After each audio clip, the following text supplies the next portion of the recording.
அப்பாவின் சொத்தில் மகளுக்கு பங்கு கொடுக்க தேவையில்லை என்று ஏன் நம் முன்னோர்கள் கூறினார்கள் தெரியுமா? பெண்களை விட்டுவிட்டு அண்ணன், தம்பிகள் தந்தையின் சொத்தில் பாகம் பிரித்துக் கொள்வார்கள். அதன் பிறகு அவர்கள் பங்காளிகள் மட்டுமே.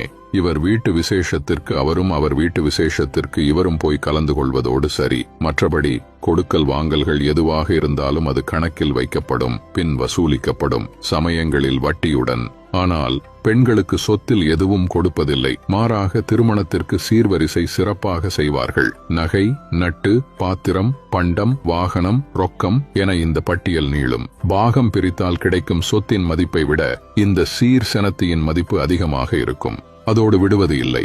சீமந்தம், பிள்ளை பேறு, பெயர் சூட்டுதல் தொடங்கி அந்த பெண்ணின் பிள்ளைகள் வளர்ந்து திருமணமாகும் வரையில் தாய்மாமன் சீர் என்ற பெயரில் குடலை அறுத்தாவது கொடுத்தே ஆக வேண்டும். அந்த உடன் பிறந்த சகோதரியின் மரணம் வரை உடன் பிறந்தவன் கூடவே வர வேண்டும்.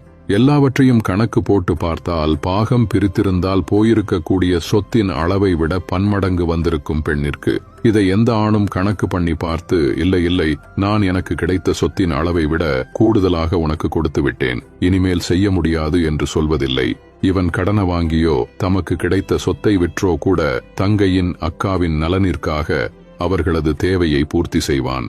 நியாயமாக வரதட்சணைக்கு எதிராக போராட வேண்டியவன் ஆண்தான். தந்தையின் சொத்தை பாகம் பிரிக்கையில் சகோதரிக்கும் ஒரு பாகத்தை கொடுத்துவிட்டு அதோடு நல்லது கெட்டதுக்கு நாம கலந்துக்குவோம். கொடுக்கல் வாங்கல் எதுவும் வேண்டாம். அப்படியே இருந்தாலும் அதை கணக்கில் வைத்து திரும்ப வாங்கிக் கொள்வோம் என்று நினைத்தால் அதன் பிறகு அவன் சம்பாதிக்கும் அனைத்துமே அவனுக்கே சொந்தம். ஆனால் எந்த ஆணும் அப்படி சிந்திப்பது இல்லை.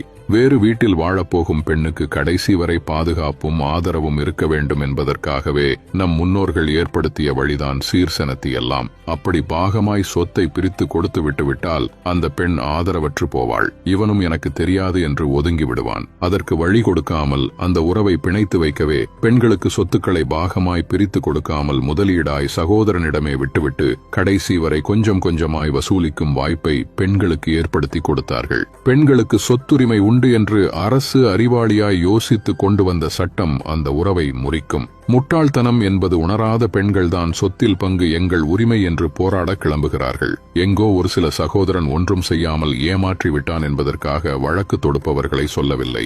நீயும் அவன் கூட தான பிறந்த, உனக்கு மட்டும் சொத்துல உரிமை இல்லையான்னு உசுப்பி விடுற உறவுகளும் போராளிகளோ கடைசி வரை கூட வரமாட்டாங்க. உங்களுக்கு ஒண்ணுன்னா சகோதரன் தான் துடிப்பான், ஏன்னா அவன்தான் சகோதரன்.